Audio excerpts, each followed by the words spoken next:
Hey guys, this is David Payton from New York. Welcome to Boring History Documentary. Tonight, we are stepping into one of the most unusual institutions in the ancient Roman world. A place where religion, politics, public trust, and private fear all met in a single group of women whose lives were watched more closely than almost anyone else in the city. The Vestal Virgins are often remembered in simple terms, as priestesses who kept a sacred fire burning. But that description, while true, is far too small for what they really were. Their job was not only ceremonial. It was tied to Rome's sense of safety, continuity, and even destiny. And once we look more carefully, what first appears to be a strange religious office begins to reveal something much larger about how Romans understood power, purity, and the survival of the state. This is also one of those subjects where the familiar version is often the least complete, because the Vestals were both highly honored and tightly controlled, protected by the law and yet vulnerable to terrible punishment if they were believed to have failed in their duty. And before we begin properly, if you enjoy thoughtful long-form history, calm deep dives, and the kind of stories that become more interesting the longer you sit with them, please consider subscribing. This channel is built for viewers who like history not as noise, but as something worth returning to slowly. As always, feel free to leave a comment telling us where you're watching from, what time it is where you are, and what history topic you'd like to hear in a future documentary. It is always a pleasure to see this quiet little ritual from people listening across the world. To understand who the Vestal Virgins were, we have to begin with the Roman goddess Vesta. Vesta was not a goddess of thunder, war, or conquest. She was associated with the hearth, the sacred fire, the center of the home. That might sound modest beside Rome's louder gods, but in Roman thought the hearth was not a trivial thing. It represented continuity, order, nourishment, and the stable life of the household. In a city like Rome, which imagined itself as one great political family, that domestic idea could be scaled upward. The hearth of the city mattered just as the hearth of the home mattered. And so the fire of Vesta, kept in her circular temple in the Forum, was not simply a flame. It was a symbol of Rome itself remaining alive. This is where the Vestals entered the picture. They were priestesses chosen at a young age, traditionally from respectable families, and set apart from ordinary Roman life. Ancient sources describe the selection of girls before puberty, often between about 6 and 10 years old. Once chosen, a girl entered a religious office that would shape the next 30 years of her life. The structure of that life was remarkably strict. 10 years were spent learning the duties of the priesthood, 10 performing them fully, and 10 training younger Vestals. Only after that could she leave the order, though by then she had spent most of her life within its world. Some did leave and marry, but many did not. By that point, ordinary Roman domestic life may have seemed more unfamiliar than the routines they already knew. That alone makes the Vestals unusual, but what made them truly exceptional was their place in Roman society. In a culture where most women lived under strong male authority, the Vestal Virgins occupied a category almost outside the usual rules. They were freed from the normal control of a father or husband. They could own property, make wills, and move through public space with a status few women in Rome could claim. They had places of honor at public games. Their person was considered sacred. Even high officials treated them with formal respect. If a condemned prisoner happened to meet a Vestal on the way to execution, some traditions held that his life might be spared. Whether this happened often is another matter, but the story itself tells us how Romans thought about them. They were not marginal figures. They stood near the symbolic center of the state. And yet this is where the first deeper contradiction appears. Their honor did not mean freedom in the modern sense. Their privileges existed because they were serving Rome in an extremely particular way. Their bodies, behavior, and reputation were treated as public matters. The chastity expected of them was not just private morality. It was part of the religious logic of their office. The Romans believed the safety of the community could be affected by ritual failure, impurity, or neglect. So when we ask what the Vestal Virgins did, the answer is not simply that they guarded a fire. They helped maintain a sacred condition that Romans believed protected the city. The sacred fire was their most famous duty, and for good reason. It had to remain burning, and if it went out, this was taken as a deeply troubling sign. The flame's extinction could suggest divine displeasure or a break in Rome's spiritual stability. Relighting it was not treated casually. Ancient writers suggest that the fire was to be renewed in ritually correct ways, underscoring that this was not housekeeping on a grand scale but something far more serious. The Vestals also cared for sacred objects housed in the sanctuary, prepared ritual substances used in public religion, and took part in ceremonies connected to the Roman calendar. One of these substances was the molla salsa, a salted flour mixture used in sacrifice. That detail may sound small, but it matters. Roman religion was built from repeated acts, precise procedures, and the maintenance of proper relationships between humans and gods. The Vestals belonged to that world of exact observance. Their residence, the House of the Vestals, stood near the temple in the Roman Forum, physically close to the political heart of the city. This location is revealing. Rome did not tuck them away on the margins. Their presence was woven into the civic center itself, beside the spaces where law, speech, and power were exercised. It is another reminder that Roman religion was not separate from public life. To the Romans, statecraft and sacred duty were deeply entangled. Keeping Rome secure meant dealing not only with armies and taxes, but with omens, rites, vows, and divine favor. This is also why the punishment associated with the Vestals became so infamous. If a Vestal broke her vow of chastity, the offense was considered more than personal misconduct. It was a form of sacrilege, sometimes described with the language of pollution or religious corruption.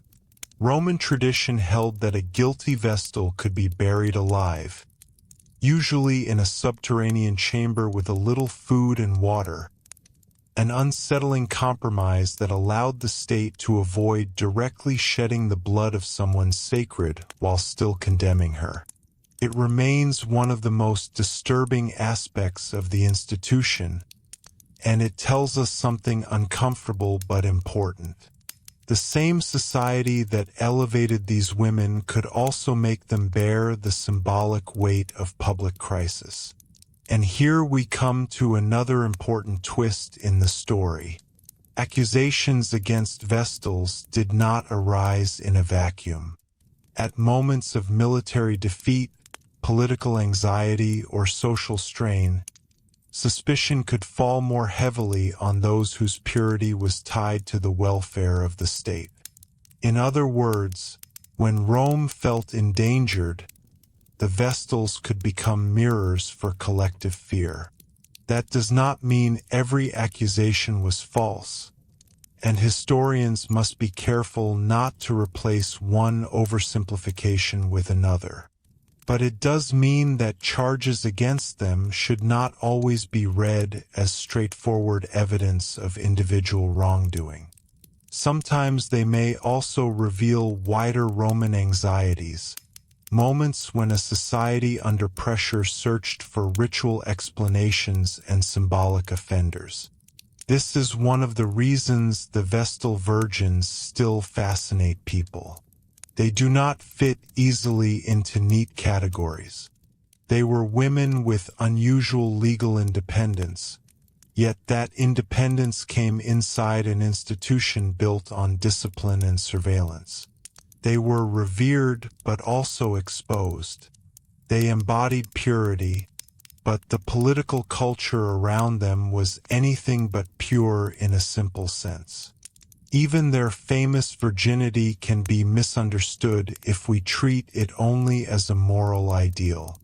In the Roman context, it was bound up with ritual status, separation from ordinary family life, and availability for service to the collective body of the state. The Vestal was not merely unmarried. She was removed from the normal social cycle in order to represent something larger than herself. There is another layer here that often goes unnoticed. Rome was a society that deeply valued ancestry, household continuity, and male lineage. Most elite women were expected to marry, bear children, and strengthen family alliances. The Vestals stood apart from that pattern. They did not contribute to Rome through motherhood, at least not in the ordinary social sense. Instead, they served as guardians of the symbolic hearth of all Romans. That inversion is striking. In a civilization organized so strongly around family, these women were set apart from the family so they could protect the larger civic household.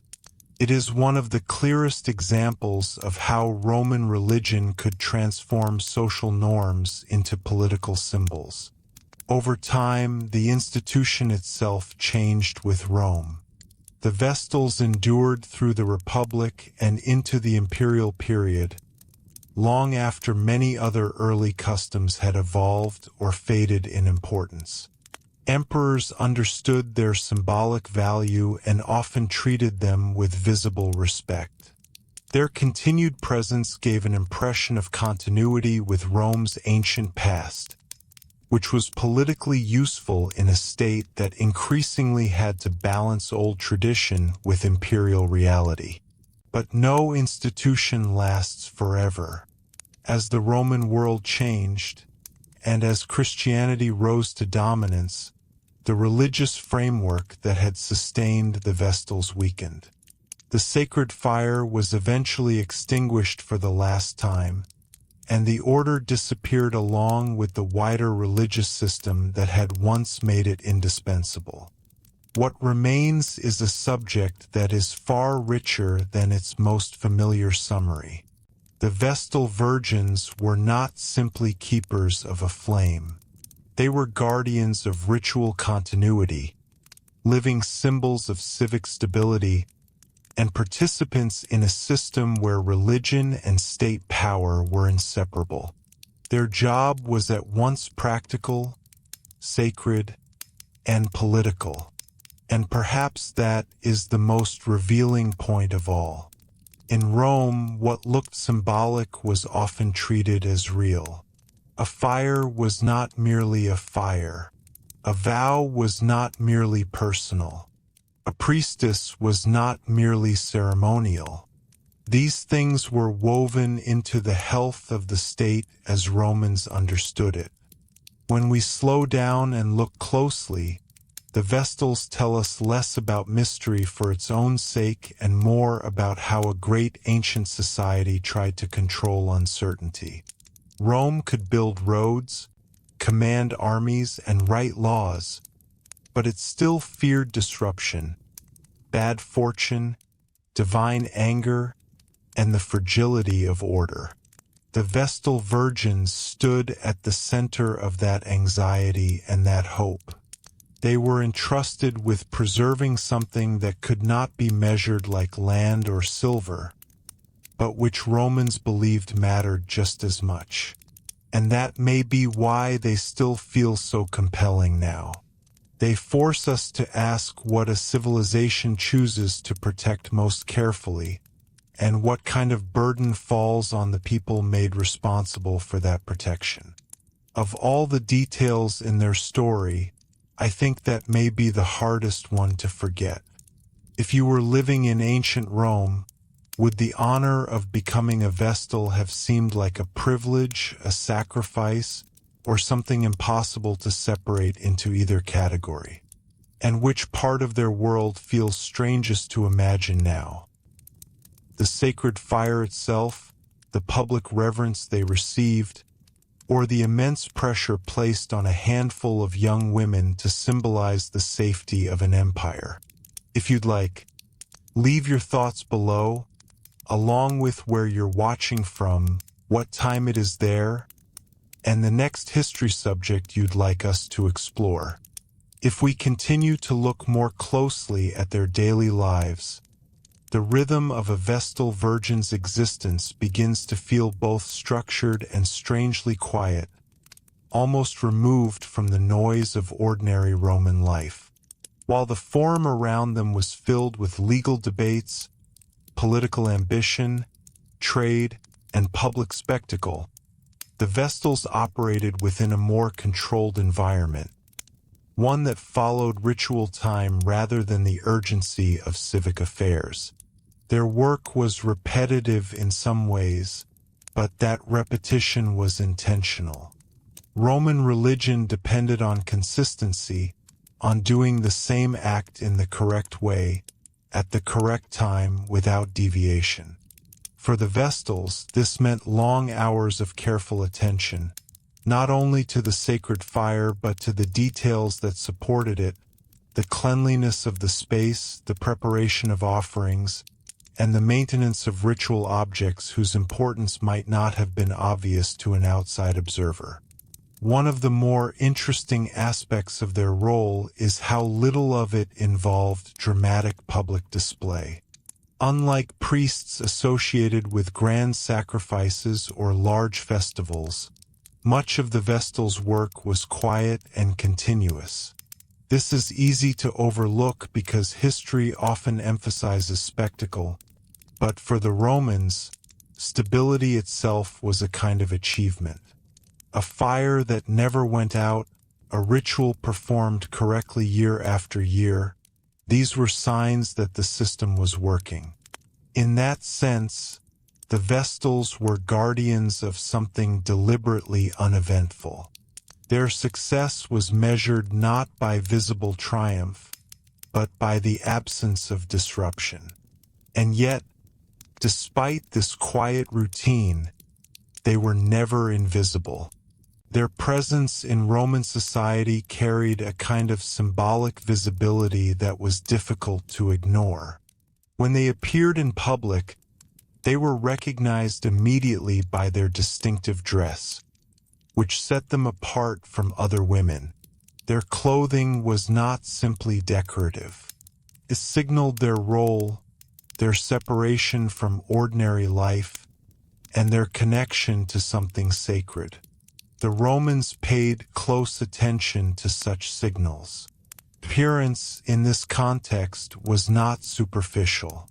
It was part of how the social and religious order made itself visible. Another detail that often surprises modern viewers is the degree of legal protection they enjoyed. The Vestals were among the few individuals in Rome who could move through the city without the same level of constraint that applied to most women. They were accompanied by attendants, and harming a Vestal was considered a serious offense. This protection was not based on personal privilege alone, but on the belief that they were essential to the well-being of the state. In a way, their bodies became extensions of Rome's sacred boundaries. To harm them was to risk disturbing something much larger than a single individual. But again, this protection had a limit, and that limit reveals the deeper logic of the system. As long as a Vestal fulfilled her role correctly, she was honored and safeguarded. If she was believed to have violated her vows, that protection could vanish entirely. This shift could be sudden and severe, and it reflects a broader Roman tendency to think in terms of order and disorder, purity and pollution. The Vestals existed on the edge of those categories. They were respected precisely because they were thought to be pure, and that same expectation made any perceived failure far more serious. There is also a practical dimension to their role that is sometimes overlooked. The Vestals were entrusted with safeguarding certain important documents and objects, including wills and state records. This responsibility may seem unexpected at first, but it makes sense within the Roman framework. If the Vestals were considered incorruptible and sacred, then they were logical custodians for items that required trust and protection. In this way, their function extended beyond religion into the administrative life of Rome. They became, in a quiet but meaningful sense, part of the infrastructure of the state. As we move further into their story, another subtle but important point emerges. The Vestals were not isolated from politics, even if they did not participate in it directly. Their presence could influence public perception, and their favor, or at least their visible support, could carry symbolic weight. Political leaders understood this. Respecting the Vestals was not only a matter of religious duty but also of public image. To be seen honoring them was to align oneself with tradition and stability. In a society where legitimacy was often reinforced through visible adherence to custom, this mattered a great deal. At the same time, the Vestals themselves were not entirely passive figures. While they did not hold political office, their unique status gave them a degree of influence that was unusual for women in Rome. Their ability to act as witnesses, to intervene in certain situations, and to hold property suggests that they occupied a space that does not fit neatly into modern categories.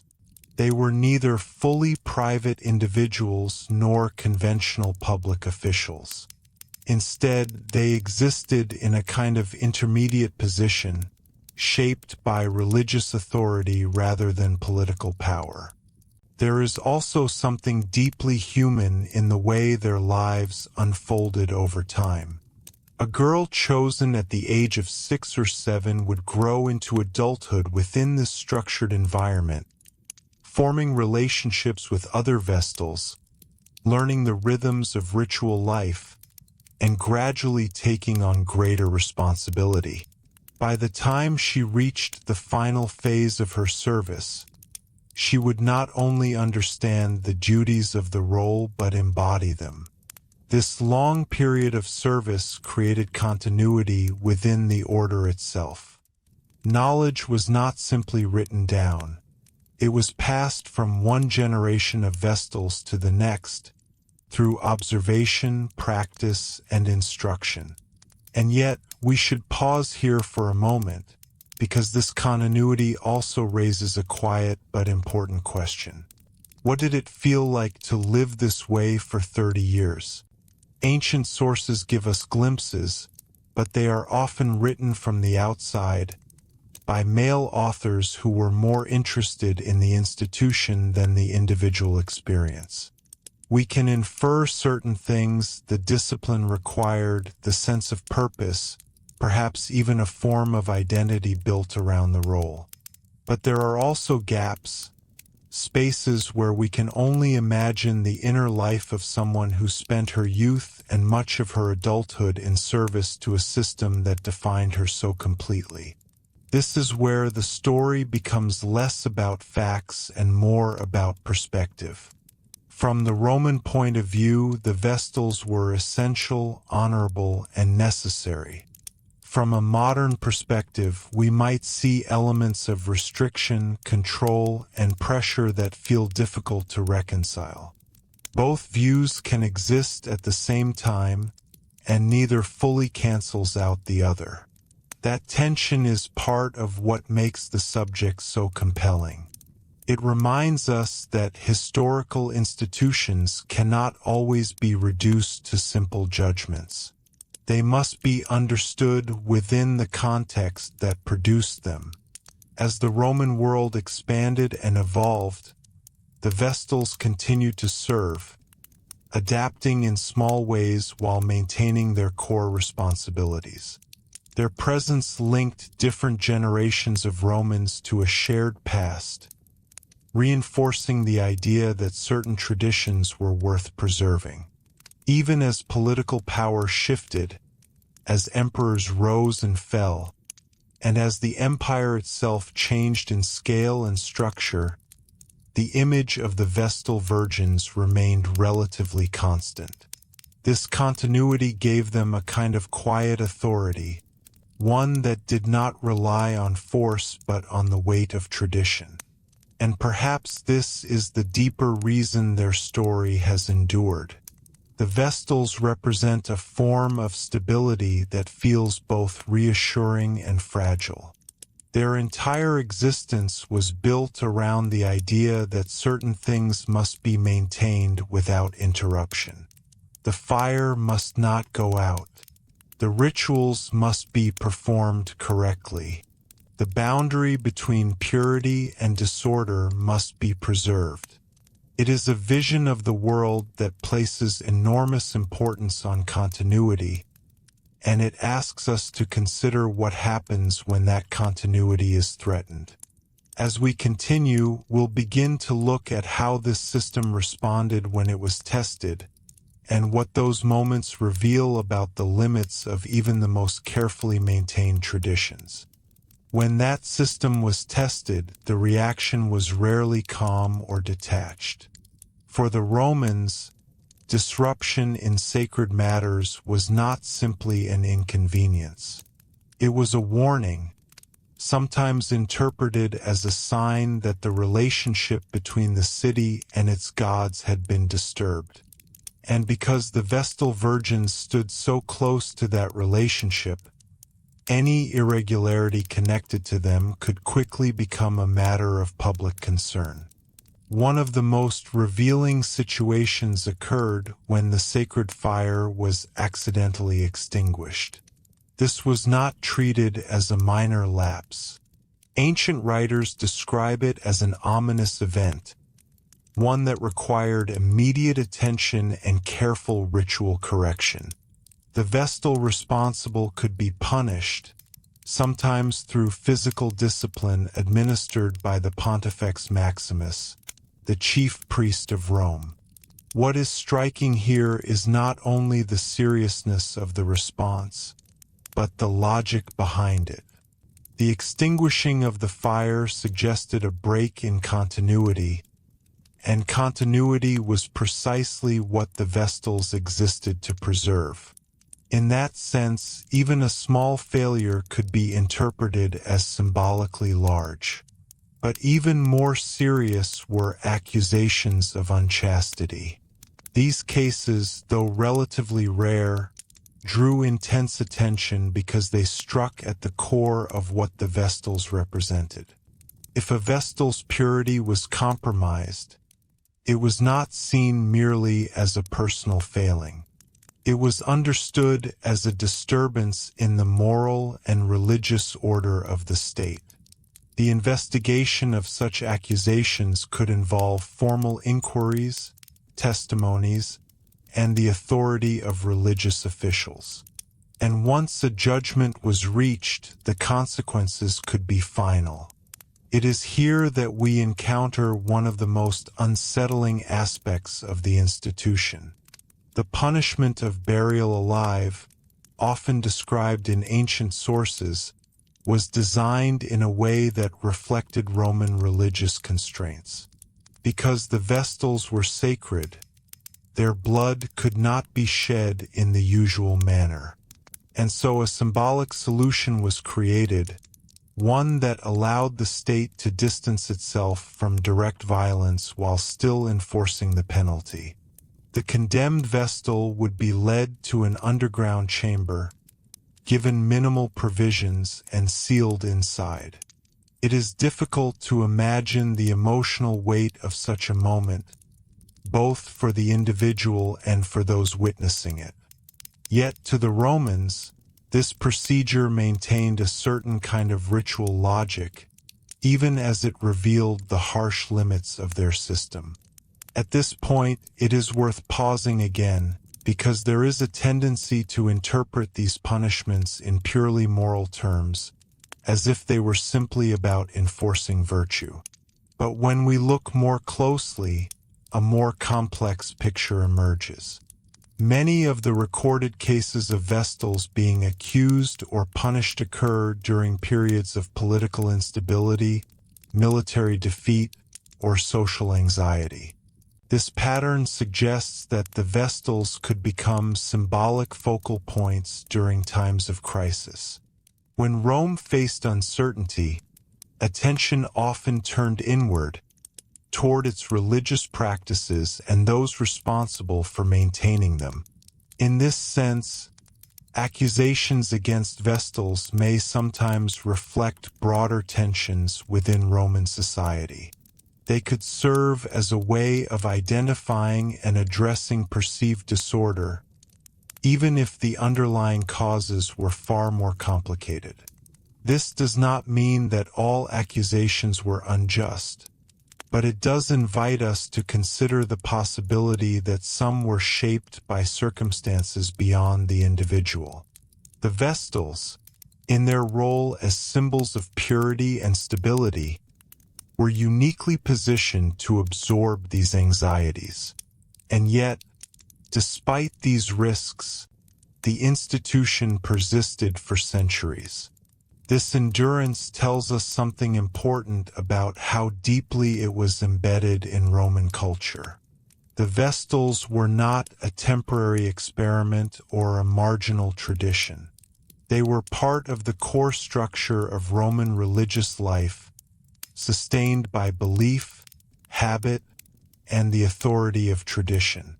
Their presence offered a sense of continuity that extended across generations, linking the Rome of the past with the Rome of the present. There is also a quieter dimension to their story, one that is easy to overlook amid the more dramatic elements. For most of their service, the Vestals were not involved in scandal or punishment. They lived out their roles within the expected boundaries, maintaining the fire, performing rituals, and contributing to the stability of the system. These ordinary years, though less frequently recorded, are just as important as the exceptional moments. They remind us that the institution functioned not because of crisis, but because of routine. And within that routine, there must have been moments of reflection, perhaps even of personal meaning. While the sources do not often describe the inner thoughts of the Vestals, it is reasonable to imagine that their identity became closely tied to their role. To be a Vestal was not simply to perform certain tasks. It was to belong to a distinct category within Roman society, one defined by service, discipline, and symbolic importance. Over time, that identity may have provided a sense of purpose that went beyond the immediate demands of the role. At the same time, the eventual end of the institution reminds us that even deeply rooted traditions can fade. As Rome entered the later stages of its history, the religious landscape began to change.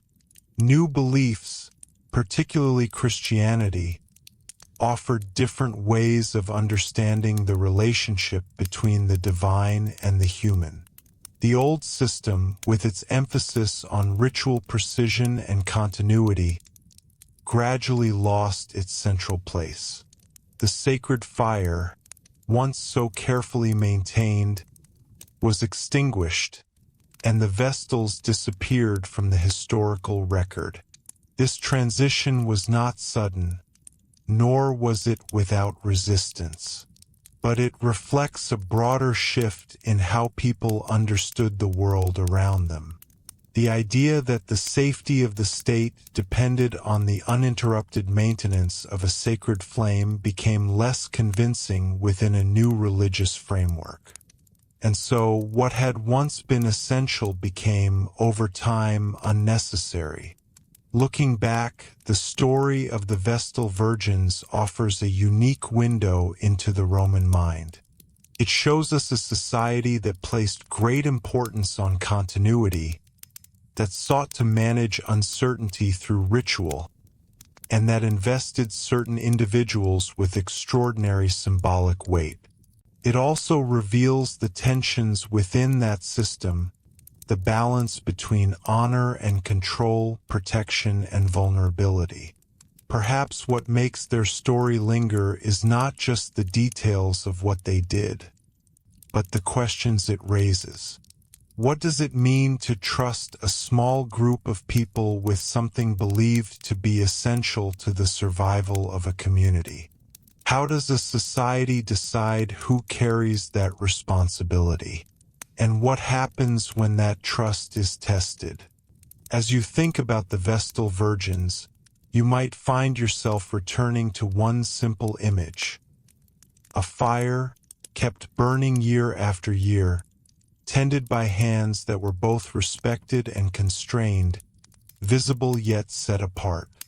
It is a quiet image, but it carries with it the weight of an entire civilization's hopes and fears.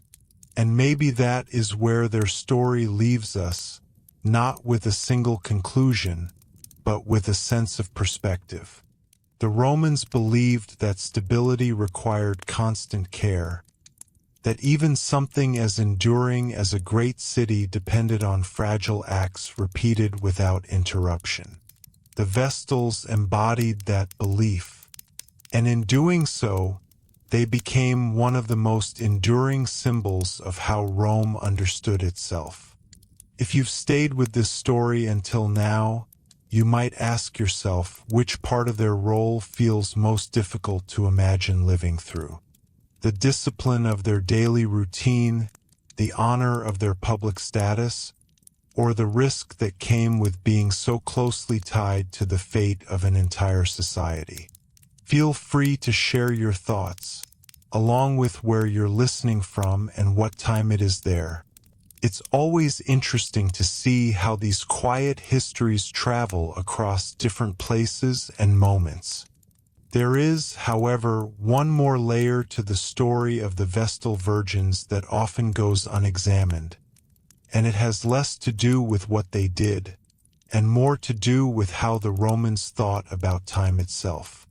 Because when we look at the Vestals carefully, we begin to notice that their entire institution was designed to resist change. In a city that expanded rapidly, absorbed foreign influences, and experienced constant political evolution, the Vestals represented something deliberately unchanging. Their rituals, their clothing, their duties, even the fire they guarded, were all tied to the idea that certain foundations of Rome should remain steady no matter what else shifted around them. This becomes especially interesting when we consider how Rome liked to tell stories about its own origins. The Romans often imagined their city as having ancient, almost sacred beginnings, rooted in tradition and guided by divine favor. The Vestals fit neatly into this self-image. By maintaining practices believed to stretch back to the earliest days of Rome, They helped create the impression that the city's core identity had remained intact across generations. Whether or not every detail of that continuity was historically accurate mattered less than the belief itself. The Vestals were living proof in the Roman imagination that the present was still connected to the distant past. And yet, this idea of continuity was not entirely passive. It required effort. It required attention. It required people who would dedicate their lives to maintaining it. This is where the role of the Vestals becomes quietly profound. They were not simply inheriting a tradition. They were actively sustaining it day after day, year after year. Without their work, the illusion, or perhaps the reality, of unbroken continuity would have been much harder to maintain. There is also a subtle psychological dimension to this. For a society as large and complex as Rome, the idea that something essential was being preserved in a stable, predictable way may have offered a sense of reassurance. The world outside could be uncertain. Wars could be lost. Leaders could rise and fall. But the sacred fire still burned. The rituals were still performed. The Vestals were still at their posts. In this sense, they functioned almost like a quiet anchor, holding the idea of Rome steady even when reality became more complicated. But this brings us to another important question, one that is not always easy to answer. Did the Romans truly believe that the Vestals were protecting the state in a literal sense, or was the value of the institution more symbolic? The answer, like many things in history, is probably somewhere in between. For some Romans, especially those deeply invested in traditional religion, the connection between ritual and outcome may have felt very real. For others, particularly in later periods, the significance of the Vestals may have been understood more in terms of tradition, identity, and public confidence.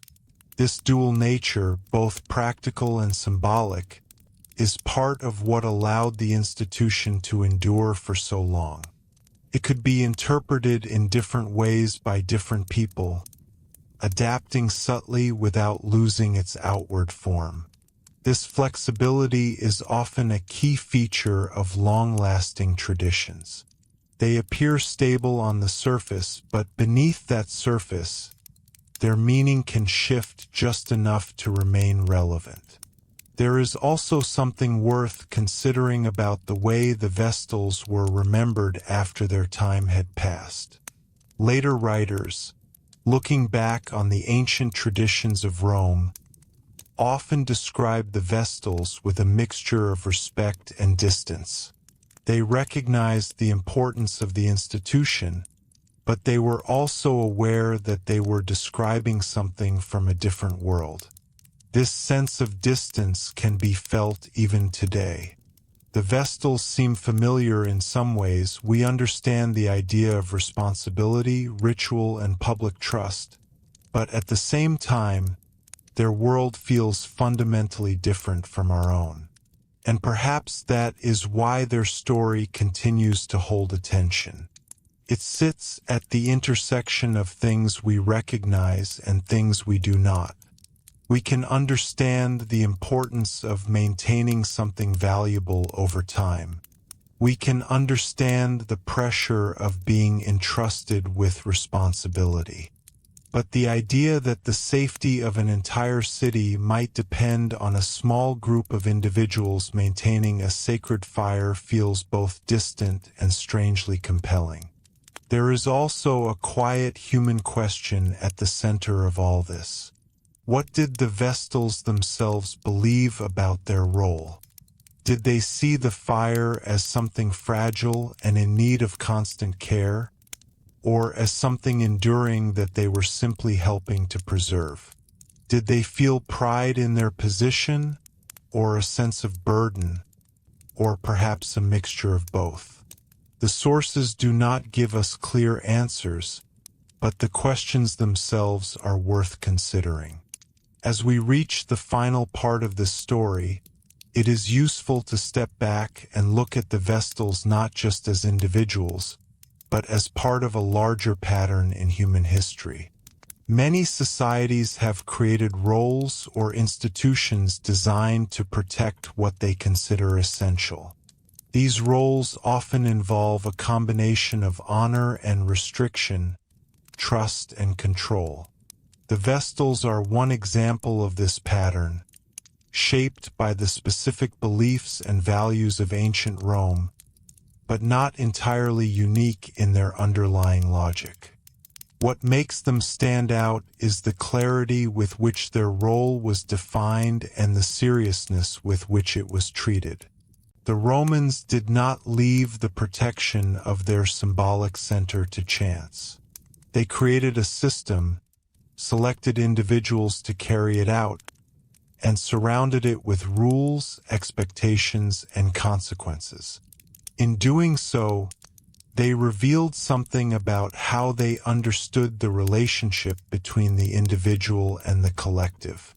The needs of the state, as they saw it, could justify extraordinary arrangements, even if those arrangements placed heavy demands on a few. And yet, despite all this structure, there remains a sense of fragility in the story. The fire could go out. A ritual could be performed incorrectly. An accusation could arise. The system depended on human action, and human action is never entirely predictable. This tension between the desire for stability and the reality of uncertainty runs quietly through the entire history of the Vestal Virgins. In the end, their story does not offer a simple lesson, but it does offer a perspective. It shows us how one of the ancient world's most powerful societies tried to create a sense of order in a world that could not always be controlled. It shows us how symbols can carry real weight, and how the people entrusted with those symbols can become both honored and vulnerable at the same time. And perhaps most of all, it invites us to think about what we, in our own time, consider essential enough to protect with such care. Every society has its own version of a sacred fire, something that must not be allowed to go out, even if it is not always easy to define. If you've been listening quietly through this journey, you might find yourself wondering which aspect of the Vestal's world feels closest to something we still recognize today. Is it the idea of responsibility tied to public trust, the need for continuity in uncertain times, or the way societies create symbols to hold themselves together? As always, feel free to share where you're listening from, what time it is where you are, and what part of this story stayed with you the most. And if there's another chapter of history you'd like to explore in this calm, unhurried way, I'd be glad to return to it with you. There is one final perspective that brings the story of the Vestal Virgins into even sharper focus, and it has to do with how memory works in a civilization. Not just what people remember, but how they choose to remember it, and why certain institutions are preserved in collective imagination long after they have disappeared in reality. The Vestals, in many ways, became part of Rome's long memory, not only as historical figures, but as symbols of a particular way of thinking about order, duty, and continuity. By the time the institution came to an end, Rome itself had already changed beyond recognition from its earliest days. The Republic had given way to imperial rule. The city had expanded into a vast and diverse empire, and new religious ideas had begun to reshape the foundations of belief. Yet even as these changes unfolded, the Vestals remained as a kind of quiet reference point, something that connected the present to a more ancient identity. Their presence reminded Romans of a time when the city was smaller, more tightly bound to its traditions, and perhaps more certain of its place in the world. When that presence finally disappeared, it did not vanish without leaving a trace. Later generations, including those who no longer followed the old Roman religion, continued to write about the Vestals. They described their duties, their privileges, and sometimes their punishments, often with a tone that suggests both fascination and distance. It is as if they were looking back at a system that was at once admirable in its discipline and difficult to fully understand from a new perspective. This afterlife of the Vestals in historical writing is important, because it shows how institutions can outlast their practical function through narrative. Even when the sacred fire no longer burned, the idea of the Vestals continued to carry meaning. They became a way of talking about Rome's past, about its values, and about the ways in which it had once tried to organize the relationship between human action and divine order. There is also something quietly revealing in the way modern audiences respond to their story. People are often drawn to the contrast, the combination of honor and restriction, visibility and isolation. It challenges our assumptions about what power looks like and about how societies distribute responsibility. The Vestals were not powerful in the conventional sense. They did not command armies or pass laws. And yet, they were entrusted with something that Romans believed was essential to the survival of the state. That kind of responsibility, given to a small and carefully selected group, invites reflection even now. At the same time, their story encourages us to think about how much of any society's stability depends on shared belief. The sacred fire only mattered because people agreed that it mattered. The rituals only carried weight because they were collectively understood as meaningful. This does not make them insignificant. On the contrary, it highlights the role of belief in shaping reality. For the Romans, these practices were not optional. They were part of the framework through which the world made sense.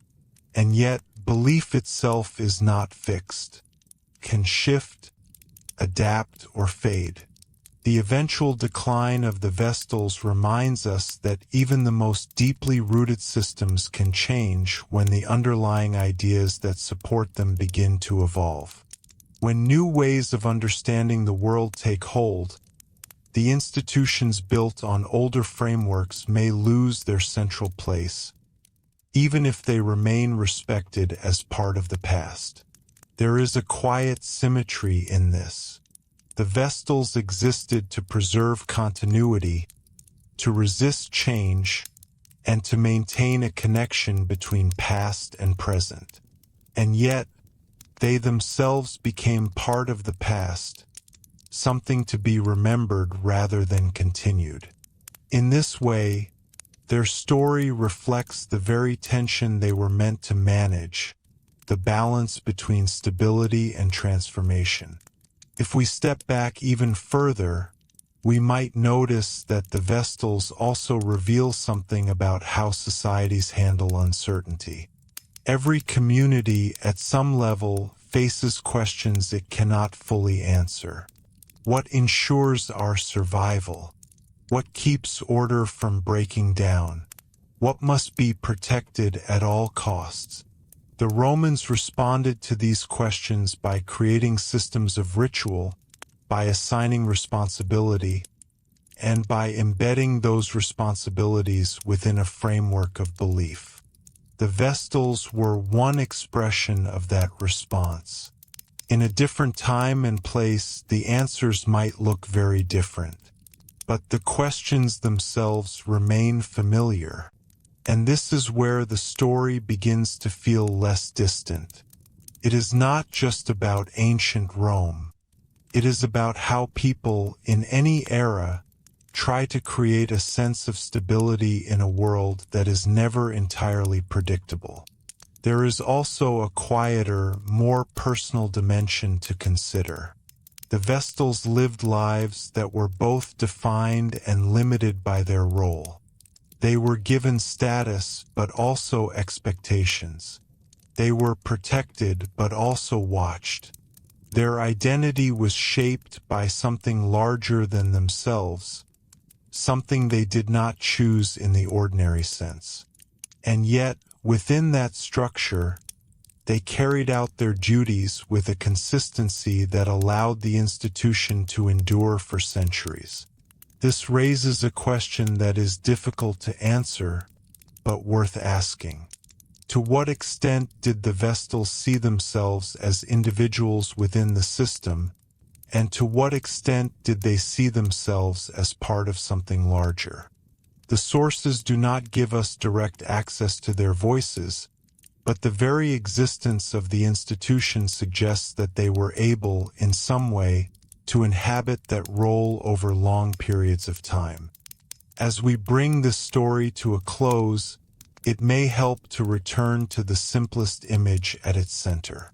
A flame, steady and carefully maintained, surrounded by a city that believed its future depended, at least in part, on that continuity.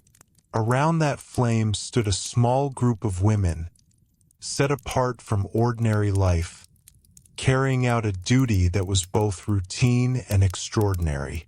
It is not a dramatic image in the usual sense.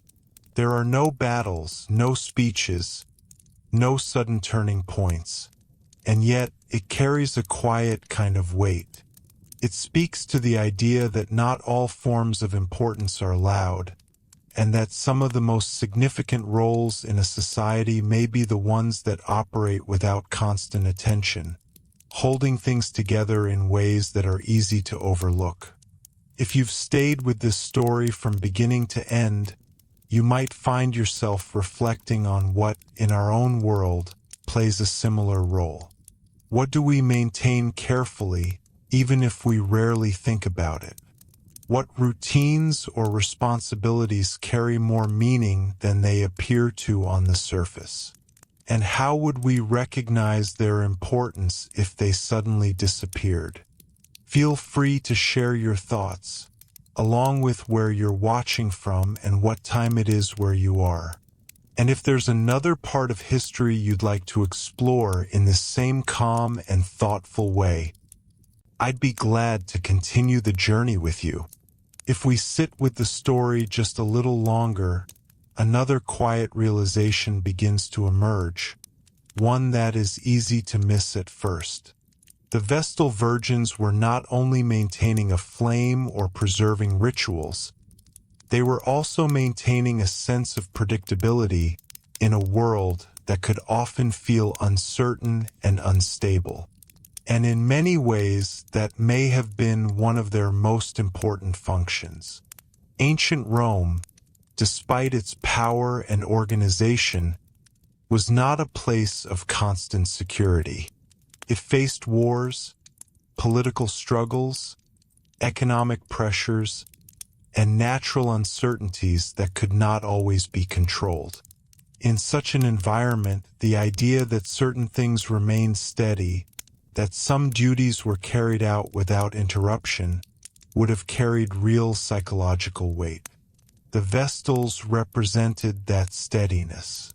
Their work did not change with elections, victories, or defeats, continued quietly, regardless of circumstance. This may help explain why their presence felt so essential, even to those who might not have fully believed in every aspect of the religious system. Stability itself can be reassuring, especially when other parts of life feel unpredictable. The Vestals provided a visible, enduring example of that stability, something that people could point to and say, at least this remains unchanged. And yet, this stability came at a cost, one that was carried almost entirely by the Vestals themselves. Their lives were structured around obligation. From a young age, they were placed into a system that defined their identity, their daily routine, and their future. While this gave them status and protection, it also limited their choices in ways that are difficult to ignore. The balance between privilege and restriction is never simple, and in the case of the Vestals, it was especially complex. There is also something worth noticing about how carefully the Romans designed this balance. The Vestals were given just enough independence to function effectively within their role. They could manage property, move through the city, and hold a recognized place in public life. But that independence did not extend beyond the boundaries of their duty. It existed to support the system, not to challenge it. This careful calibration reflects a broader Roman tendency to structure power in ways that served stability above all else. At the same time, the Vestals remind us that systems built on stability are not always as solid as they appear. They require constant maintenance, and they depend on people to carry out their functions correctly. This introduces an element of fragility that is often hidden beneath the surface. The fire had to be tended. The rituals had to be performed. The expectations had to be met. If any part of that process failed, the sense of stability could quickly be shaken. This tension between stability and fragility is one of the most interesting aspects of the Vestal story. On the surface, they represented something unchanging and secure. But beneath that surface, their role depended on continuous effort and vigilance. It was not a passive form of stability. It was something actively sustained, day after day. There is also a broader pattern here that extends beyond Rome. Many societies create roles that are meant to preserve continuity, whether through ritual, tradition, or institutional responsibility. These roles often involve a similar combination of honor and constraint.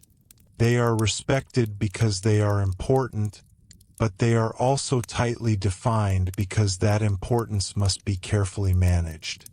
The Vestals are one of the clearest examples of this pattern, but they are not the only one. What makes their case particularly striking is how visible their role was, and how directly it was linked to the idea of collective well-being. The Romans did not hide this connection. They made it explicit. The Vestals were responsible for something that affected everyone, at least in the way it was understood at the time. This direct link between individual duty and collective stability is part of what gives their story its lasting impact.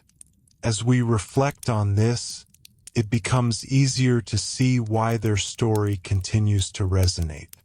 It touches on themes that are still relevant, even if the specific details have changed. The idea of responsibility, the importance of continuity, the balance between individual freedom and collective need, these are not uniquely Roman concerns. They are questions that appear in different forms across history and across cultures. And yet, there is still something uniquely Roman about the way these ideas were expressed through the Vestals. The emphasis on ritual precision, the integration of religion and state, and the willingness to place such symbolic weight on a small group of individuals all reflect a particular way of understanding the world. It is a way of thinking that may feel distant to us now, but it is not entirely unfamiliar. Perhaps the most enduring image remains the simplest one. A small group of women, living within a carefully structured system, carrying out duties that were both ordinary and extraordinary at the same time. Their work did not seek attention, but it was always being observed. Their success was measured not in visible achievements, but in the quiet continuation of something that must not be allowed to fail. And as we come to the final moments of this journey, it may be worth asking one last question, not just about the Vestals, but about how we understand importance itself. In a world that often focuses on visible action and immediate results, what do we make of roles that are defined by consistency, by repetition, and by the prevention of disruption? The Vestal Virgins invite us to consider that some of the most significant contributions are not always the most obvious ones. Sometimes importance lies in what does not happen, in what is quietly maintained, in what continues without interruption. If you followed this story all the way through, you might find yourself reflecting on which part of their role felt most meaningful to you. Was it the responsibility they carried, the structure of their lives, or the idea that an entire society placed its trust in their ability to maintain something so simple and yet so symbolically powerful? As always, feel free to share where you're listening from, what time it is there, and what topic you'd like to explore next. These conversations, like the quiet traditions we've been discussing, are something that grows more meaningful the more we return to them. And if we allow the story to settle even further, there is one last dimension that becomes visible, something less about Rome itself and more about how we, as modern viewers, interpret a world like this. Because the Vestal Virgins do not only tell us about ancient religion or Roman customs. They quietly reveal the distance between two ways of understanding reality, one rooted in ritual and symbolism, and another shaped by modern ideas of individual choice and personal identity. When we first hear about the Vestals, it is easy to focus on the most striking details. The sacred fire, the vow of chastity, the severe punishments. These elements stand out because they feel unusual, even unsettling. But if we stay with the story long enough, those details begin to rearrange themselves. What once seemed strange starts to feel more structured, more intentional, even logical within its own framework. The Romans were not acting randomly. They were building a system that reflected their priorities, their fears, and their understanding of how the world worked. The Vestals were part of that system, carefully positioned at a point where religion, identity, and state survival all overlapped. And once we see that clearly, the question shifts. It is no longer just, why did they do this? But also, what did they believe would happen if they did not? That question, quietly sitting in the background, changes the tone of everything. Because for the Romans, the absence of proper ritual was not neutral. Could mean disorder, misfortune, or the loss of divine favor. The Vestals existed to prevent that possibility, to ensure that the unseen foundations of the city remained intact. In that sense, their work was not optional. It was necessary. And yet, from a modern perspective, we tend to separate belief from outcome. We are used to thinking in terms of physical cause and effect, systems that can be measured, tested, and explained without reference to divine will. This difference creates a kind of distance between us and the world of the Vestals. It is not that their actions are impossible to understand, but that the assumptions behind those actions are no longer shared in the same way. This is where the story becomes quietly reflective, because even if the specific beliefs have changed, the underlying pattern remains recognizable. People still create systems to manage uncertainty. They still establish roles that carry symbolic importance. They still invest trust in individuals or institutions to maintain stability, even if the form of that stability looks different now. The Vestals, in this sense, are not just an ancient curiosity. They are part of a broader human pattern, one that continues to appear in different forms across time. The details change, the symbols evolve, but the need to create continuity, to protect what is considered essential, does not disappear. There is also something worth considering about the way responsibility was concentrated in their role. The entire weight of a symbolic function, one believed to affect the well-being of the state, was placed on a very small number of individuals. This concentration creates both clarity and pressure. It makes the system easier to understand, but it also means that failure, or even the perception of failure, becomes highly visible. In modern systems, responsibility is often distributed across many layers, making it less personal but also less immediately clear. In the case of the Vestals, the opposite was true. Their role was defined, visible, and unmistakable. Everyone knew what they represented. Everyone understood what was expected of them. And that clarity, while powerful, also left very little room for ambiguity. If we imagine their daily lives again, but now with this perspective in mind, the quiet routines take on a different weight. Each action, no matter how small, was part of a larger structure. Tending the fire was not just a task. It was participation in a system of meaning that extended beyond the individual. And this may help explain why the role could be sustained over such long periods. It was not only about obligation. It was about belonging to something that felt necessary. Still, the question of personal experience remains.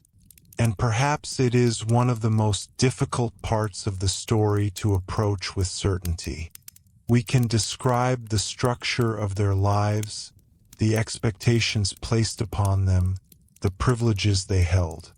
But the inner dimension, how it felt to live within that structure, remains largely out of reach. Some may have found a sense of purpose in the role, a clear identity and a recognized place within society. Others may have experienced it as limiting, as a life defined more by duty than by choice. It is likely that both experiences existed, perhaps even within the same individual at different moments in time. Human lives rarely fit neatly into a single interpretation, and there is no reason to assume the Vestals were any different. As we move toward a final reflection, there is something quietly fitting about the way their story resists a simple conclusion. The Vestal Virgins do not offer a clear lesson or a single moral. Instead, they present a series of perspectives, each revealing a different aspect of how a society organizes itself, how it defines importance, and how it manages the balance between individual lives and collective needs. Perhaps the most lasting impression is not the fire itself or even the institution, but the idea behind it. The belief that something essential must be preserved, that continuity requires care, and that certain roles, however unusual they may seem, are created to serve that purpose. And so, as we let this story come to rest, it may be worth returning once more to that quiet image at its center. A steady flame, watched over with patience and attention, representing not just a ritual, but a shared understanding of what must endure. If you've listened this far, you might find yourself wondering how you would have understood that world if you had lived within it. Would the role of the Vestals have felt reassuring, a sign that the city was protected? Or would it have felt like a fragile system, dependent on beliefs that could not be easily tested? And perhaps more personally, which part of their story has stayed with you the most? The discipline of their lives, the weight of their responsibility, or the way their role connected something as simple as a flame to something as vast as an empire? Whenever you have a moment, feel free to share your thoughts, along with where you're listening from and what time it is there. And if there's another corner of history you'd like to explore in this same calm and reflective way, we'll continue the journey together, one quiet story at a time. If we allow ourselves one final, unhurried pass through this subject, there is still a deeper layer waiting beneath everything we have explored so far, and it has to do with something surprisingly simple: trust. Not just trust in individuals, but trust in systems, in rituals, and in the idea that certain responsibilities, if carried out correctly, can hold something much larger together. The Vestal Virgins were, in many ways, an expression of institutional trust at its most concentrated form. Rome entrusted them with something that could not be measured in the way land, wealth, or military strength could be measured. There was no visible proof that the sacred fire protected the city. There was no direct evidence that a correctly performed ritual guaranteed stability. And yet, the Romans behaved as if these things were true, structuring an entire system around that belief. This kind of trust is not based on immediate results. It is based on continuity, on repetition, and on shared agreement. The fire continues to burn, therefore the system is working. The rituals continue to be performed, therefore the relationship between Rome and its gods remains intact. Over time, this repetition creates its own form of confidence, not because each act can be individually verified, but because the absence of disruption becomes a kind of reassurance. And in this system, the Vestals became the human face of that trust. Their presence allowed something abstract to become visible. People could not see divine favor directly, but they could see the Vestals tending the fire. They could see the rituals being carried out. They could see the continuity that those actions represented. In this way, the Vestals acted as a bridge between belief and experience, between what was hoped for and what could actually be observed. But this also introduces a quiet vulnerability. When trust is concentrated in this way, it becomes sensitive to disruption. If the fire goes out, even briefly, the sense of reassurance can be shaken.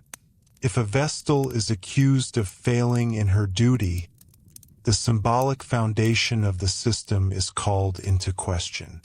This does not necessarily mean that the entire system collapses, but it does mean that moments of doubt can arise, and those moments can have consequences. This is why the Roman response to failure or perceived failure could be so intense. It was not only about correcting a mistake. It was about restoring trust. The system had to be reaffirmed, its integrity reestablished, and its continuity preserved. The Vestals, standing at the center of this process, were both the protectors of that trust and, at times, the ones through whom it was tested. There is something here that feels quietly familiar, even across the distance of time. Modern societies also rely on forms of trust that are not always visible or easily explained. Institutions, systems, and roles exist to maintain stability, and when they function well, they often fade into the background. It is only when something goes wrong that their importance becomes clear. The Vestals represent a version of this dynamic in a more concentrated and symbolic form.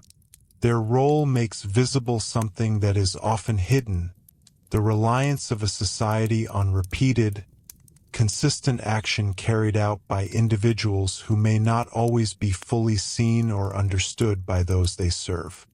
And yet, despite this weight of responsibility, their lives were not defined entirely by tension or fear. There were rhythms, routines, and perhaps even moments of quiet normality within the structure of their role. The House of the Vestals was not only a place of duty, but also a place where daily life unfolded, where relationships formed, where knowledge was passed from one generation to the next. If we imagine those quieter moments, the story becomes less abstract and more human. A younger Vestal learning from an older one, the repetition of tasks becoming familiar over time, the gradual understanding of what the role required, not just in terms of action, but in terms of presence. These details, though less dramatic, are essential to understanding how the institution sustained itself across centuries.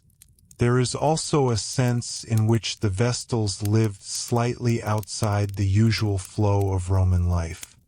Their experience of time would have been different, shaped less by political events and more by cycles of ritual and service. While the city around them changed, while leaders rose and fell, their duties remained relatively constant.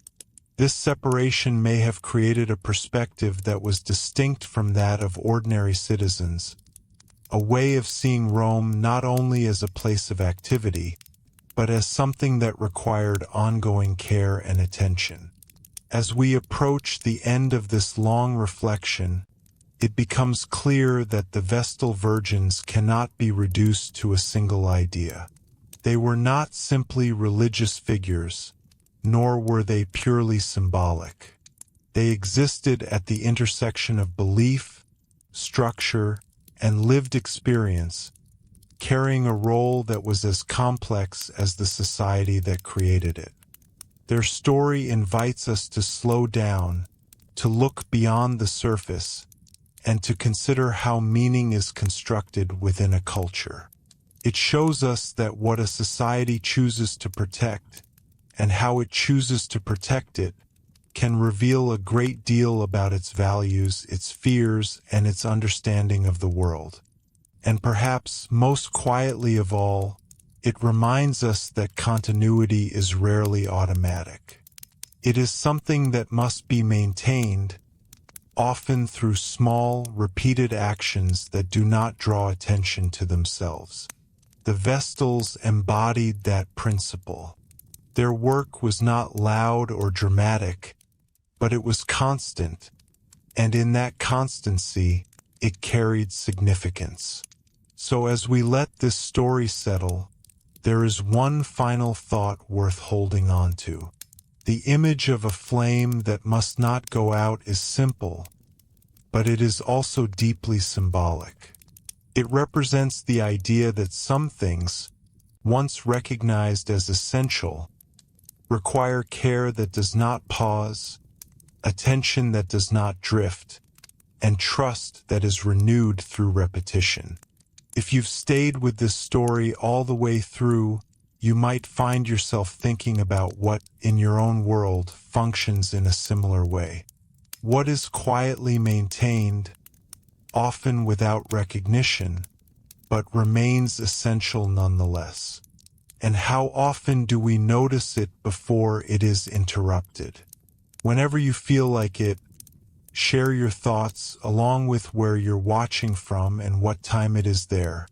These small reflections, like the traditions we've explored, become more meaningful the more they are shared. And until next time, we'll leave the fire exactly where the Romans believed it should be, steady, quiet, and still burning. And as we take one final, slower step back from the story, there is still a lingering question that feels worth exploring. Not because it has a clear answer, but because it quietly reshapes how we understand everything we've just heard. It is the question of what it means for a society to believe that something invisible is essential to its survival. For the Romans, the strength of their city was not measured only in legions, wealth, or territory. Those things mattered, of course, but they were not the full picture. Beneath them sat another layer, one that could not be easily seen or proven, but was treated with equal seriousness. This was the layer of ritual, divine favor, and symbolic continuity. The Vestal Virgins belonged to that layer. Their work existed in a space where belief and reality were not sharply separated, where maintaining a ritual could be understood as maintaining the health of the state itself. From our perspective, this may feel unfamiliar, even distant. We are used to systems that rely on visible mechanisms, things that can be tested, measured, and explained through physical cause and effect. But the Roman world operated differently. It allowed for the possibility that unseen forces, properly respected and maintained, played a role in shaping outcomes. The Vestals were not just participants in that worldview. They were one of its clearest expressions. And yet, even if the framework feels different, the underlying instinct is not entirely foreign. There is still a human tendency to protect what cannot always be explained, to preserve traditions whose value lies partly in their continuity, and to assign responsibility for those traditions to specific individuals or groups. The details may change, but the pattern remains. This is where the story becomes less about ancient Rome and more about something broader. The Vestals represent a way of organizing meaning, of deciding that certain acts, repeated consistently, can hold something important together. Whether or not we agree with the belief behind it is not the central point. What matters is that the belief existed, and that it shaped behavior in a consistent and structured way. If we return once more to the image of the fire, it begins to feel less like a religious detail and more like a symbol of continuity itself. A flame that must not go out, not because of its physical properties, but because of what it represents. The Romans could have relit a fire at any time, but that was not the point. The point was that it should not need to be relit. Its uninterrupted presence signaled that everything was proceeding as it should. This idea of uninterrupted continuity is subtle, but powerful. It suggests that stability is not something achieved once and then left alone. It is something maintained through attention, through repetition, and through the careful avoidance of disruption. The Vestals embodied this principle in a very literal way. Their entire role was built around preventing interruption. But as we've seen throughout this story, the absence of interruption is not always easy to sustain. It depends on human action, and human action is never perfectly reliable. This introduces a quiet tension that runs beneath everything. The system is designed to appear stable, but it is always dependent on the actions of individuals who must carry out their duties correctly. This tension may help explain why the Vestals were both honored and closely watched. Trust, in their case, was not passive. It required constant verification, constant reassurance that the system was still functioning as intended. Their visibility was part of that process. They were seen, recognized, and acknowledged, not only as individuals, but as representatives of something larger. There is also something to be said about the way their role ended, because endings often reveal as much as beginnings. When the institution of the Vestals finally disappeared, it did not happen because the fire suddenly lost its physical importance. It happened because the belief system that gave the fire its meaning began to change. The framework shifted, and with it, the need for the institution faded. This is a reminder that the significance of any role or tradition depends on the context that supports it. When that context changes, even long-standing practices can lose their place. The Vestals were essential within one system of thought, but not within another. Their disappearance was not simply the loss of a tradition, but the transformation of the worldview that had sustained it. And yet, even after that transformation, the story remained. The Vestals continued to be remembered, studied, and discussed. Their role, though no longer active, still carried meaning as part of Rome's historical identity. This suggests that while practices may fade, the ideas behind them can persist in different forms, continuing to shape how people understand the past. As we reach the final moments of this journey, there is a certain quietness that seems appropriate. The story of the Vestal Virgins does not end with a dramatic conclusion. There is no single turning point that resolves everything. Instead, it settles into reflection, into a gradual awareness of what their role meant, both within their own time and beyond it. If we gather together everything we've explored, a few impressions remain. The Vestals were entrusted with something that could not be measured, yet was treated as essential. They lived within a system that gave them both status and restriction. They maintained continuity in a world that was often uncertain. And in doing so, they revealed something about how a society defines what must endure. Perhaps the most lasting question is not about them alone, but about us. What do we consider essential enough to protect in this way? What do we maintain carefully, even when its importance is not always visible? And how do we decide who carries that responsibility? These are not questions that require immediate answers. They are the kind of questions that linger, that return quietly over time, much like the steady presence of the fire itself. If you've listened all the way through, you might find yourself holding on to one particular detail, one image, or one idea that stayed with you more than the others.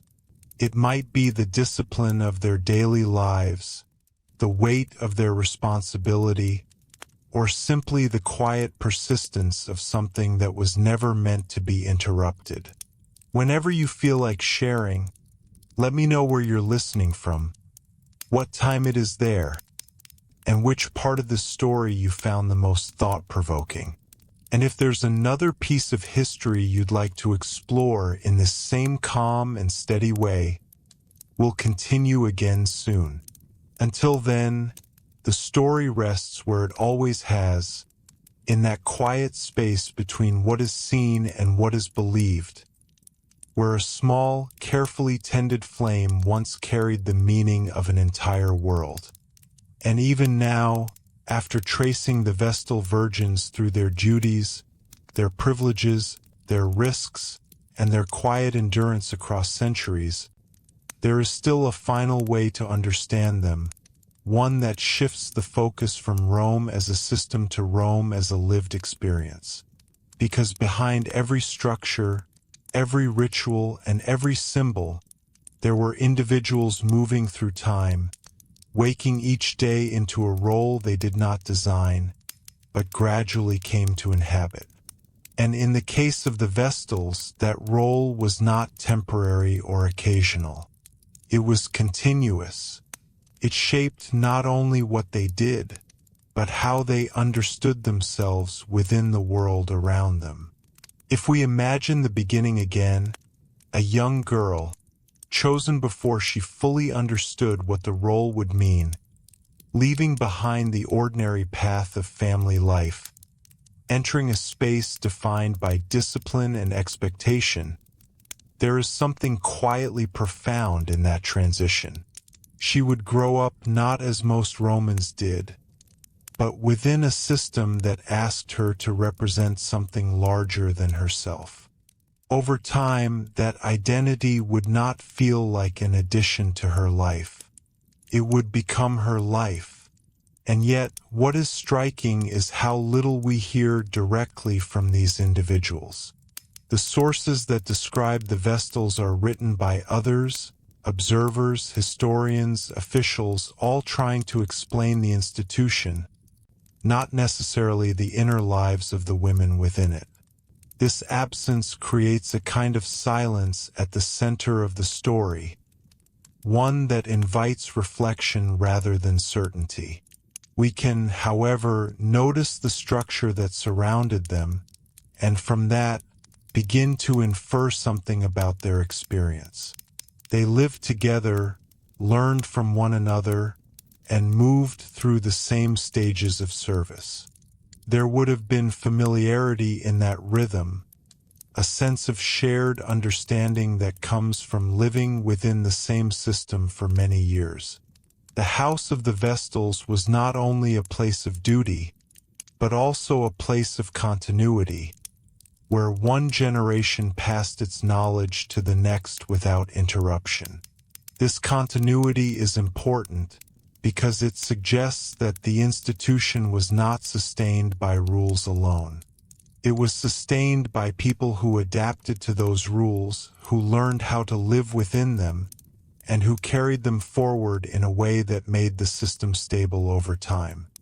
Without that human element, the structure would not have endured as long as it did. There is also a subtle form of identity that emerges from this. The Vestals were not defined by family, marriage, or lineage in the usual Roman sense. Instead, they were defined by their role, by their connection to the sacred fire, and by the expectations that came with it. This created a kind of alternative identity within Roman society, one that was both respected and set apart. And perhaps that is where the story becomes most quietly reflective. Because the Vestals challenge the way we usually think about status and freedom. They were given privileges that many Roman women did not have, yet those privileges were inseparable from the constraints of their role. They were independent in certain legal and social ways, but that independence existed within a carefully controlled framework. This balance between autonomy and structure is not easy to categorize. It does not fit neatly into modern ideas of either freedom or restriction. Instead, it exists somewhere in between, shaped by the specific values and priorities of the society that created it. If we return once more to the idea of the fire, it now begins to feel less like a distant symbol and more like something that required constant human attention. It did not sustain itself. It depended on care, on vigilance, on the quiet repetition of small actions carried out correctly over long periods of time. And in that sense, the Vestals were not only guardians of a symbol. They were participants in a process, one that transformed daily routine into something meaningful. Their work reminds us that meaning is often not found in single moments, but in patterns, in continuity, in the accumulation of small, consistent acts. There is also a kind of stillness in their story that feels worth acknowledging.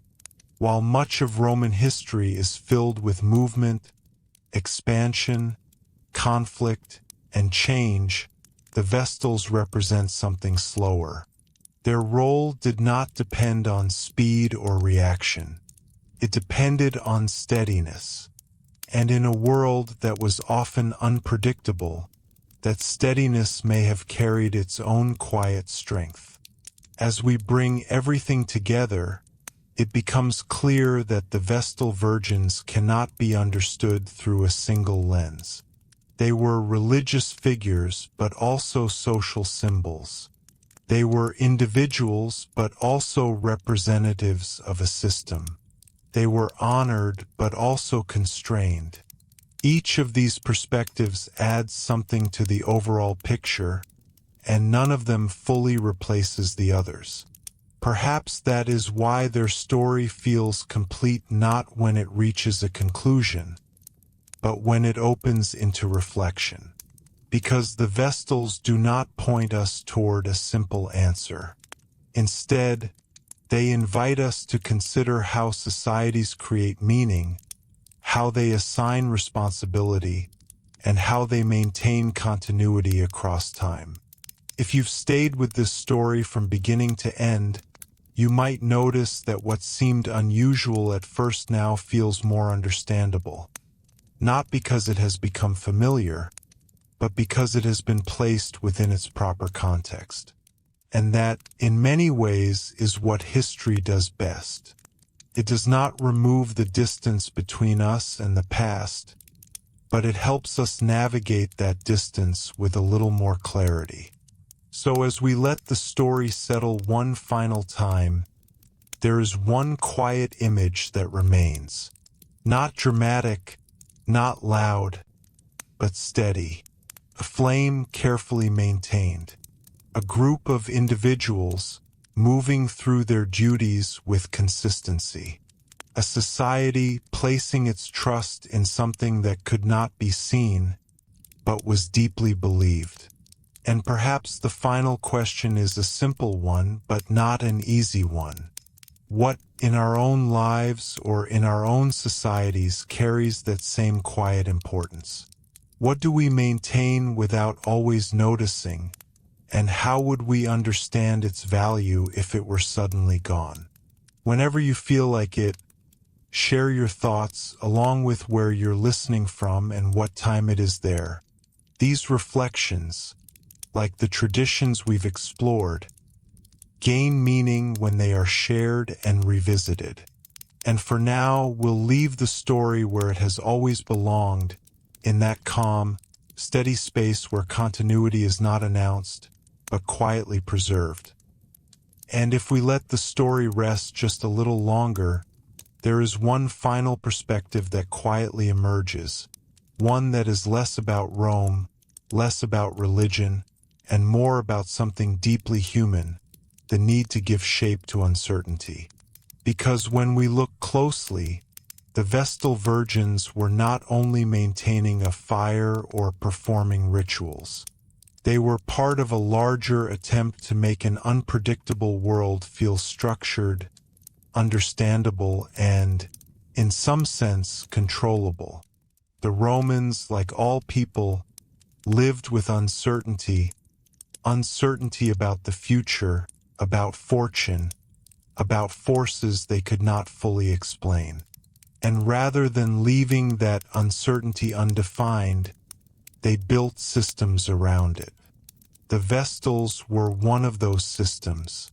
Their role turned something invisible into something visible. It took the idea of divine favor, something abstract and unknowable, and gave it a physical center, a flame, a temple, a group of individuals whose actions could be observed. This transformation is subtle but important. It allowed people to feel that something was being done, that care was being taken, that the unknown was not being ignored.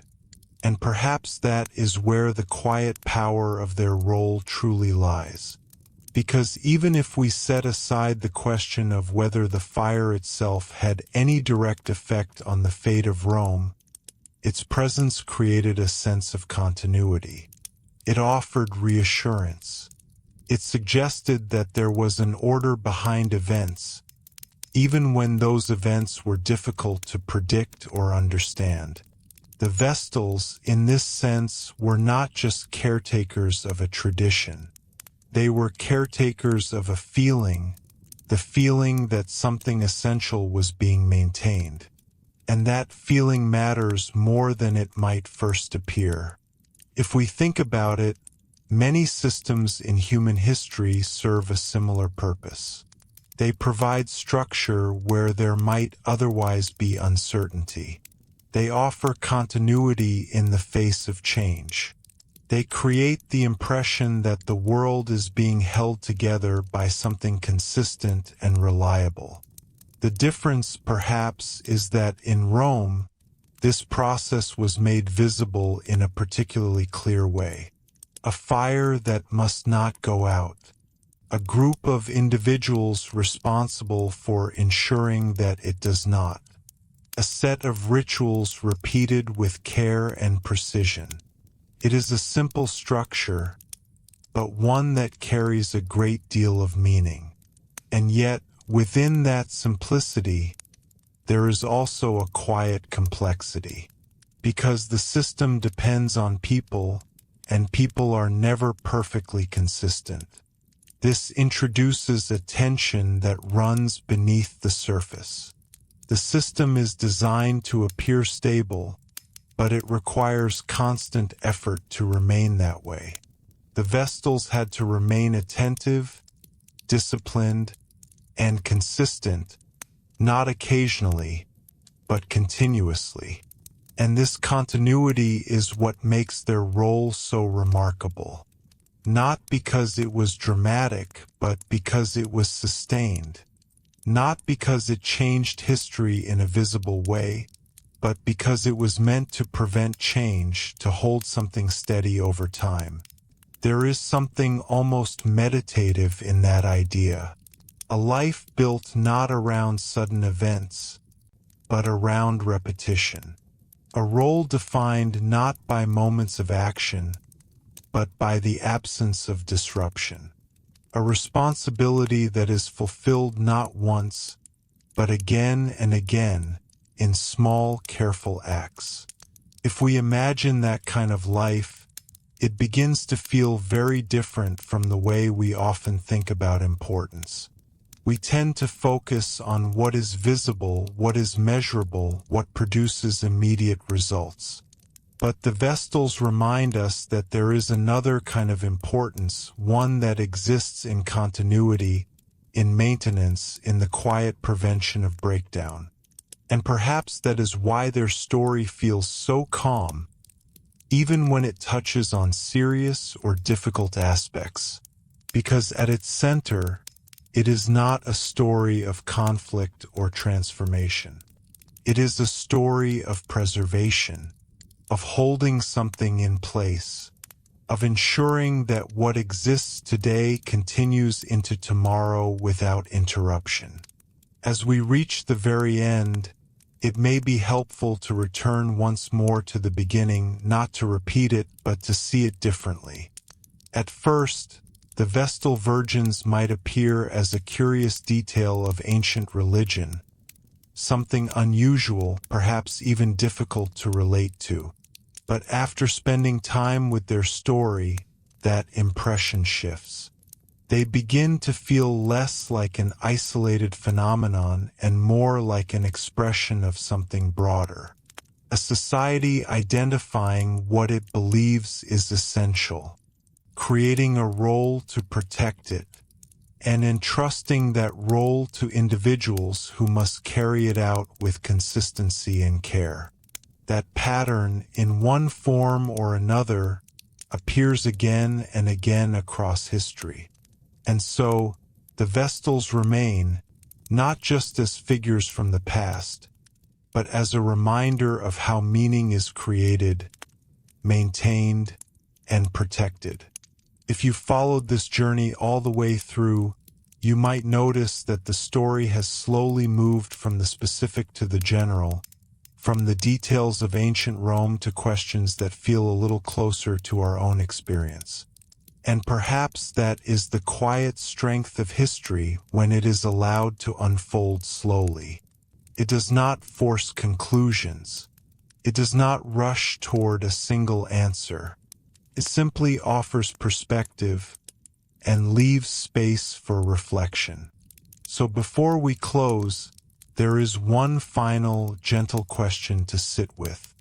If you had lived in that world, surrounded by its beliefs, its rituals, and its expectations, would the presence of the Vestal Virgins have felt reassuring to you? Would the steady flame have seemed like a sign of protection? Or would it have felt like something fragile, something that depended too much on human effort to truly guarantee stability? There is no right answer, and that is part of what makes the question worth asking. Whenever you feel like it, share your thoughts along with where you're listening from and what time it is there.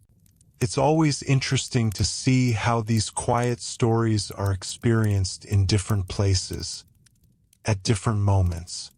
And for now, we'll let the story settle exactly where it belongs, in that calm space between belief and reality, where a small, carefully tended flame once stood as a symbol of something much larger than itself.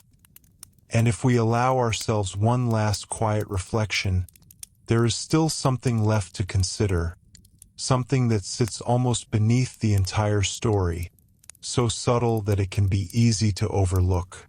It is the idea that the Vestal Virgins were not only preserving a tradition, but also preserving a sense of rhythm in Roman life. Because when we think about Rome, we often imagine movement. Armies marching, senators debating, crowds gathering, laws changing, borders expanding. It is a world defined by motion and activity. But beneath all of that, there needed to be something slower, something steady, something that did not move at the same pace as everything else. The Vestals provided that slower rhythm. Their work did not respond to events. It did not accelerate during crisis or pause during calm. It continued at its own pace, unaffected by the urgency of politics or the unpredictability of war. And in doing so, it created a kind of background stability, a sense that not everything was changing at once. This distinction is important because a society that is always in motion can begin to feel unstable. Change, even when necessary, can create uncertainty. The Vestals, through their consistent routines, offered a counterbalance to that movement. They represented continuity not just in belief, but in time itself. Their days would have been structured, predictable, and repetitive in a way that contrasted sharply with the wider world around them. And while repetition can sometimes be seen as limiting, in this context, it served a different purpose. Created reliability. It made the passage of time feel ordered, rather than chaotic. There is also something quietly profound in the way their role connected the smallest actions to the largest ideas. Tending a fire is, in itself, a simple act. It requires attention, care, and consistency, but it is not inherently complex. And yet, in the Roman context, that simple act was linked to the safety of an entire civilization. This connection between the small and the large is one of the most interesting aspects of their story. It suggests that meaning is not always found in grand gestures or dramatic events. Sometimes, it is found in the careful repetition of simple tasks, carried out with the understanding that they are part of something greater. The Vestals lived within that understanding. Their role did not require them to change the world in visible ways. It required them to maintain a condition in which the world, as the Romans knew it, could continue. And perhaps that is why their story feels so calm, even as it carries such weight, because at its core it is not about disruption. It is about preservation, about keeping something steady, about ensuring that what exists today is still there tomorrow. As we sit with that idea, it becomes easier to see how the Vestals fit into a broader human pattern. Across time, people have created roles that serve a similar purpose, roles that maintain systems, preserve traditions, and provide continuity in the face of change. These roles are often not the most visible, but they are essential in ways that become clear only when they are absent. The Vestals are one of the clearest historical examples of this pattern. They remind us that stability is not automatic. It is created, maintained, protected, and sometimes quietly taken for granted. There is also a final, almost philosophical layer to their story, one that has less to do with Rome specifically and more to do with how we understand time and continuity. The sacred fire was not valuable because of what it did in any single moment. It was valuable because it continued, because it did not stop, because its uninterrupted presence created a sense of connection between past, present, and future. The Vestals were guardians of that continuity. They stood at a point where time itself seemed to flow without interruption, where each day's actions connected seamlessly to the next. And in that sense, their role was not only about preserving the present. It was about linking generations, about ensuring that what had been maintained before them would continue after them. This idea of continuity across time is something that resonates even now. We may not maintain sacred fires, but we still care about what continues, what endures, what is passed on without being broken. The Vestals give us a way of seeing that process more clearly. They make visible something that is often abstract. They show us what it looks like when continuity is treated as a responsibility rather than an assumption. And so, as we come to the final moments of this long and quiet journey, the story does not end in a dramatic way. It simply settles, like the flame itself, steady, unhurried, still. If you've stayed with this all the way through, you might notice that what began as a question, who were the Vestal Virgins, has gradually become something else. Not just an answer, but a perspective. A way of seeing how a society defined what mattered, how it chose to protect it, and how it entrusted that protection to a small group of individuals whose lives were shaped by that responsibility. And perhaps the final reflection is this. In our own lives, what plays the role of that quiet continuity? What do we maintain, not because it draws attention, but because it must not be allowed to break? And how often do we notice those things while they are still intact? Whenever you feel like it, share your thoughts along with where you're listening from and what time it is there. It's always interesting to see how these reflections connect across different places and moments. And for now, we'll leave the story where it feels most at home. Not with an ending, but with a continuation. A quiet, steady sense that something has been carried forward, just as it was meant to be.